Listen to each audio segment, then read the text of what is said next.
তাল দিয়ে আজ আমি একটা খুব সুন্দর রেসিপি আপনাদের সাথে শেয়ার করব।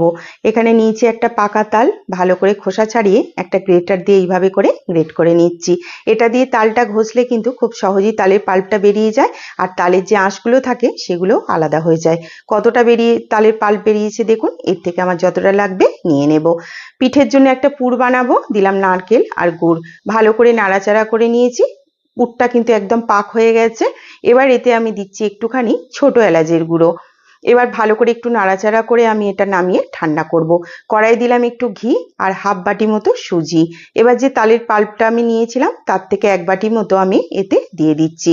এবার এই তালের পাল্প আর সুজি ভালো করে নাড়াচাড়া করে নিয়েছি। এবার এতে দিলাম একটু চিনি আর একটুখানি দুধ। আবার একটু ভালো করে নাড়াচাড়া করে ঠিক এইরকম শুকনো করে নামিয়ে ঠান্ডা করে নিয়েছি। এবার একটুখানি ঘি দিয়ে দিচ্ছি, তাহলে পিঠেগুলো বানানোর সময় হাতে লেগে যাবে না। এর থেকে অল্প অল্প নিয়ে এরম ছোট বাটি বানিয়ে যে নারকেলের পুর বানিয়েছিলাম সেটা থেকে কিছুটা মধ্যিখানে দিয়ে চারদিক থেকে ঠিক এইভাবে সুন্দর করে বন্ধ করে দিলাম।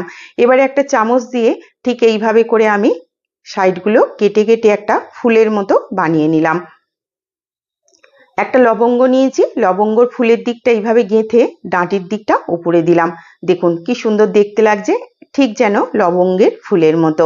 এইভাবে করে সবকটা পিঠে আমি বানিয়ে নেব। আমার সবকটা পিঠে বানানো হয়ে গেছে। এবার তেল গরম করেছি, তেলটা কিন্তু মাঝারি গরম করেছি, খুব গরম করিনি। এক এক করে পিঠেগুলো দিয়েছি। প্রথমেই কিন্তু নাড়াচাড়া করব না, তাহলে ভেঙে যাবে। গরম তেলটা উপর থেকে এইভাবে করে একটু ছিটিয়ে দিচ্ছি, তাহলে উপর দিকটাও একই সাথে ভাজা হয়ে যাবে। এবার হালকা হাতে নাড়াচাড়া করে উল্টে পাল্টে গোল্ডেন ব্রাউন করে আমি পিঠেগুলো ভেজে নিয়েছি। ঠিক এইভাবে করে সবকটা পিঠে আমি ভেজে নিলাম। এবার একটা চিনির রস বানাবো। দিলাম এক বাটি চিনি, এক বাটি মতো জল, দিচ্ছি কয়েকটা ছোট এলাচ। রসটা ভালো করে ফুটিয়ে নেব। রসটা বানানো হয়ে গেছে। এবার এই পিঠেগুলো এক এক করে এই গরম রসের মধ্যে দিয়ে ঢেকে 20 থেকে 30 মিনিট মতো রেখে দেব। আমি মিনিট 20 মতো রেখেছিলাম। দেখুন পুরো রসটা কিন্তু পিঠের মধ্যে চলে গেছে, আর পিঠেগুলো কিন্তু একদম তৈরি হয়ে গেছে। দেখুন পাকা তালের সুগন্ধে ভরা অপূর্ব স্বাদের পাকা তাল দিয়ে লবঙ্গ ফুল পিঠে।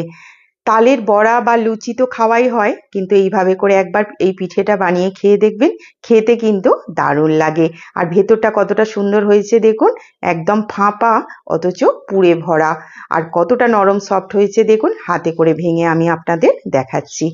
যদি ভালো লাগে তাহলে প্লিজ একটি লাইক করবেন, অবশ্যই একটি কমেন্ট করে জানাবেন কেমন লাগলো। আরও রেসিপি দেখার জন্য প্লিজ সাবস্ক্রাইব